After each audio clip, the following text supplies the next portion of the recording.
سلامونه او احترامات مو منئ ښه راغلاست. دا هم د نن ورځې مهم خبرونه. طالبانو د زابل ولایت په شاجوی ولسوالۍ کې 3 تنه وسلوال غله نیولي دي. د کندوز په امام صاحب ولسوالۍ کې د قرغان تپه په نوم یو مهم پوځي بیس طالبانو نیولی دی. جمعه ګل همت د کابل نوی امنیه قمندان وټاکل شو.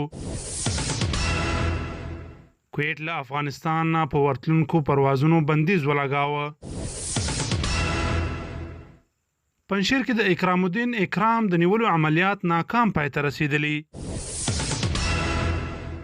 کندوز کې د کابل ادارې 15 تنه عسكر او یو قمندان طالبانو سره یو ځای شوی. ډاکټر عبدالله یو ځل بیا ویلي چې د بندیانو تبادله د بشپړه او بین الافغاني خبرې پیل شي. فلیپین کې د 2 چاودنو له کبله 26 کسانو ته مرګ ژوبله اوښتې. اشرف غني د تاجکستان له ولسمشر سره پر یو لړ موضوعاتو ټلیفوني خبرې کړې دي.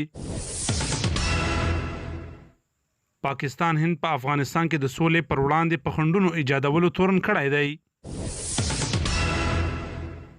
نیویارک پوسټ لیکلي د شمالي کوریا ولسمشر ناروغ او د کوما حالات کې دی. د خبرونو پای.